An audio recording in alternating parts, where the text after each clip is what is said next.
I have had enough of my stepdaughter, so I moved back to my parents with my son. Hi everyone. I don't know if this is even ethical because it's about a minor. I will keep it anonymous and hope for the best. I am at the end of my tether here and I feel paralyzed and in desperate need of advice. I, F38, met my husband, M44, about 4 years ago. I'm 8 weeks pregnant, only husband and I know. I have a son, M8, with my BF who passed away in a car accident before my son was born. My husband has a daughter, F13, SD for stepdaughter, from a previous marriage. SD lives with us every other week. When we got married, ex-wife tried everything to get full custody of SD and failed, but it was made very clear to me, by SD, ex-wife and husband, that I am not her mother and am not allowed to participate in raising her. SD basically ignored me and my son on our weeks. It wasn't perfect, but it wasn't hurting anyone directly. My son learned very early not to cross SD and kept to himself when she was around. I suspected ex-wife behind SD's coldness towards me and thought this must be hard for SD with all these changes. I tried to befriend her over the years, but she wasn't having it. It got worse when ex-wife remarried and got pregnant with twins 2 years ago. She started ignoring SD, trying to get my husband to have her more, we happily obliged, and basically stopped being a mother to her.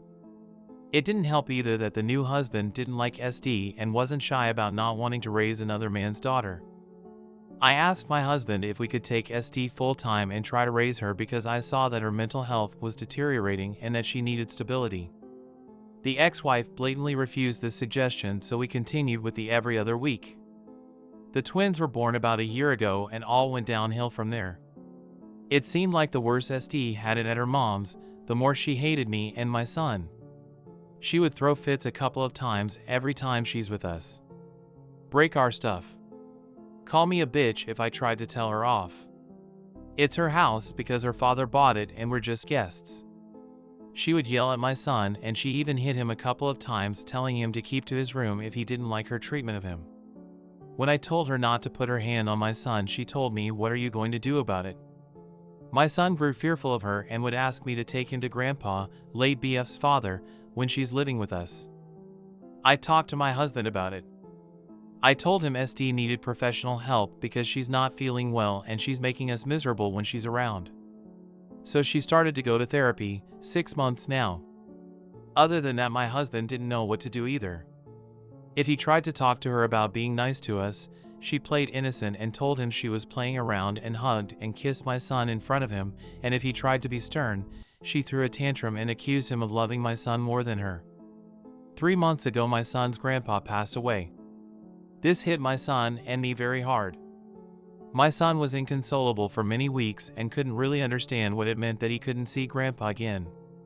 Grandpa was a carpenter, so was my late BF, so since very young age my son loved hanging with him in the garage working.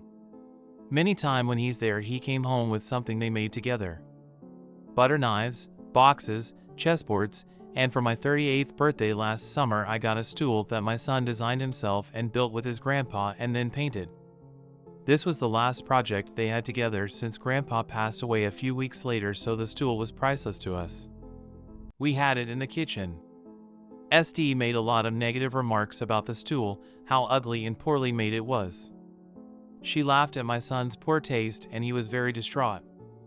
This was the first time, however, that my husband got very angry at her and asked her to go to her room.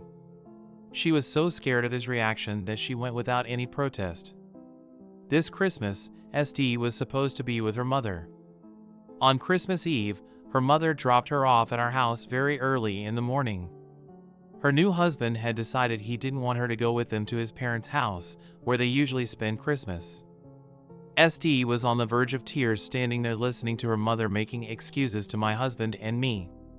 My husband hugged SD the whole time and I tried to fight away my tears. After her mom left, she went upstairs to her room to sleep. I also went to sleep since we don't usually wake up this early on holidays. My husband went to the gym and later he was going to the train station to bring my parents who were going to celebrate Christmas with us. Around 10 a.m. I heard my son screaming and crying downstairs. I ran down in horror. SD had decided to break the stool my son had built with his grandpa. She was trying to shove it in the fireplace. When she saw me, she smirked and said she didn't want ugly furniture in her house. I pulled her away and told her to go to her room and tried to get the pieces of wood out of the fireplace. That was when she threw a scalding hot liquid in my face. It was hot cocoa. I yelled in pain and my son started panicking, so I ran to him to tell him that I was fine. SD stood there laughing. I took my son upstairs and went back to her. I grabbed her hard in her arm and started pulling, pushing and dragging her up to her room and locked the door. Husband came home with my parents moments later. My mom took me to the emergency room and my son insisted on coming with me. I had second-degree burn on my cheek and neck. When I went home, my husband was so mad at me for assaulting SD by using force to get her to her room. He told me I should have had compassion, knowing how hurt she was by her mother's abandonment. I told him that I have had enough with this. I am living a nightmare one half of my life. Having to go on eggshells in my own home whenever she's around. My son is a prisoner in his own room when she's living with us, too terrified to cross a boundary of hers. I told him that I didn't know how to handle this and that it was a mistake from the beginning, that I wasn't allowed to be a parental figure in her life with authority. He disagreed and told me that she has a kind heart and needed patience, but the thing is, I don't think she does. She targeted my son's handiwork, fully aware of its sentimental value. And my face, because she always hated the fact that my husband thinks I am beautiful and is open with complimenting my eyes and smile. I didn't stay there for Christmas. I took my son and parents and went to my parents' home where I live now. My husband is in panic mode. He's been texting and calling me all the time trying to get me to move back and work things out. SD even texted apologizing. He probably made her, but I don't know what to do. I love him so much, but I'm ashamed to say that I hate that girl. My son starts hyperventilating at the thought of living with her again. And what about my unborn baby? I feel sick of the thought of having one half custody and being at the mercy of his half-sister when it's my husband's week. This thought makes me want to have an abortion. Please tell me if there's another solution to this hell I'm living. Update. Hi everyone. I hope you enjoyed the holidays. I'm overwhelmed with the support I received from you. It helped a lot. I was literally losing my mind and wasn't sure if it was wise of me to take these drastic measures. I'm sorry I didn't make an update. I just didn't think I had anything to add, plus these last weeks have been so hard, but I came here now to tell you that I have moved on with my plans. It's just hard for me to talk about it since it was a planned pregnancy and both STBX and me were longing for him, her. It was also hard to see my STBX broken over my decision. He thinks I have acted so fast and can't fathom how I could just throw away our life together so fast. I think he still doesn't realize the severity of SD's actions. He even had her with him when he visited me at my parents' house the first time. He wanted us to have a sit down. When I saw her in the car, I immediately told him to drive back.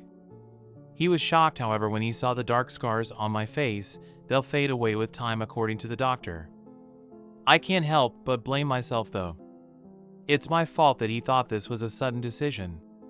Had I been more honest and open with him, he would have known this was hurting me and my boy for months now, years really.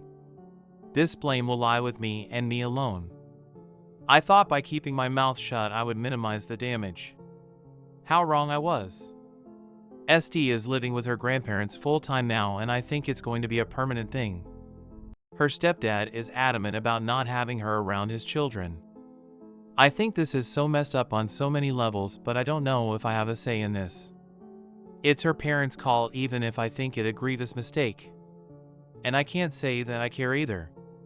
My boy is doing better. He loves living with my parents. He knows he will have to change school and he's so scared about it, but he still thinks it's great that we moved. We started therapy. In one session, the therapist tried to explain to him how SD is not feeling well and that she needed help. He got upset and told the therapist he didn't agree with her. He told her SD isn't the only one hurting. Many kids have bad parents and that he never knew his father and lost people he loved, but still he wasn't mean to his family. I cried for days after this. I am so sorry for what I put him through. I just want to spend the rest of my life making it up to him. My beautiful baby. With Omicron, we're back to working from home, so it really doesn't matter that I live 5h from work. I work in a bank and I have talked to my boss. She will help me apply to a nearer office. I think I have covered everything. If anything major happens, I will make a new update.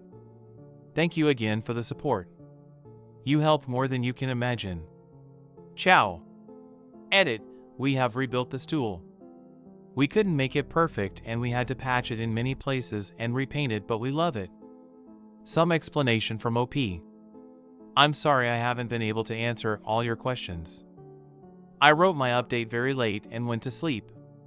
When I woke up, it was locked. I will try to answer some here. STBX and his ex got divorced because the ex cheated on him. Her relationship with the AP didn't last and AP left her when they got busted. This happened way before STBX and I met. But the resentment came from STBX moving on. From what I understood, STBX and his ex were planning to give their relationship a second chance right before I met him, and he allegedly changed his mind. He blatantly denied this, but I've heard it from his ex and even SD. I know I was harsh on the stepdad, simply because I don't think him to be a good human being. His reluctance towards SD started way before the twins, and even before they got married he made it clear he would prefer it if SD didn't live with them. He even tried not to have her at their wedding. But after the incident, I don't blame him, even though I know he was happy he got a reason to get rid of her now. The problem is that SD loves him and the twins. She never speaks ill about him and always praises him. When she felt hurt by them, her hatred for me increased instead. I don't know how to explain it, but I kind of understood her. My STBX isn't an evil man. He's probably a bad parent, but I don't think he's malicious. He knew his daughter was hurting and his solution was to spoil her when she stayed with us. It didn't help either that SD saw that he loved my son and treated him well. She always accused him of favoritism, and that drove him to spoil her even more to prove that she's his first priority. A vicious circle. On the morning of Christmas Eve, when SD was dumped at our doorstep, STBX cried after she went to bed and felt hopeless. I think that's why he couldn't understand the severity of what she did. She had bruises from where I dragged her to her room. Getting mad would probably have been my first reaction if I didn't know the full story and my child was bruised by an adult. I'm not trying to defend him. I'm trying to understand why he reacted like he did. About SD moving with her grandparents. I think STBX, even though he doesn't want to admit it, is repulsed by her RN. It's so sickening, but I don't think he can help it. He feels terrible about the termination and he's on sick leave now. This is so hard for me to write, but I think this is the brutal truth. Sad face. I have promised myself not to get involved or utter an opinion about this matter to him or anybody else. She's not my responsibility, and maybe it's for the best because her grandparents are decent people, even though I don't know. More feelings of abandonment is what SD needs. I don't think she's a psychopath. She has feelings, and a lot of them. Especially rage. I don't think she's faking her rage, it feels very genuine. Many accuse me of being a bad mom who only reacted when I personally was assaulted. I will have to live with this guilt and make it up to my boy for the rest of my life. These few weeks have been so dark. I keep thinking that she could have hurt my son with the hot drink instead of me, and I wouldn't have the time to prevent it because it went so fast. I can't stop beating myself up about it, and I probably deserve it. My only defense is that her violence escalated very quickly and after the twins were born. Before that, I deemed the situation to be manageable. I was wrong, and I'm so sorry I let it go for so long. I don't feel well. The termination was so hard on me because I loved and wanted the baby. This has nothing to do with my political views or beliefs. I don't live in the US or any other religious country. Where I live, abortion is a basic human right and not a political view. It was hard for me because I have longed for a baby. Please stop abusing me in the chat, calling me a murderer and whatnot, or at least do it here and not hide in the private chat. I'm going to live with my parents for a while now, even after we settle the economy and separate our finances. I feel like it's good for us. ATM. My son is so happy with him even if he misses STBX. He knows if he chose STBX it meant SD2, so he's trying to adjust to a life without his dad. We're getting a dog. He has always wanted one but couldn't because SD is allergic. I hope this answered all your questions and thank you again for the support.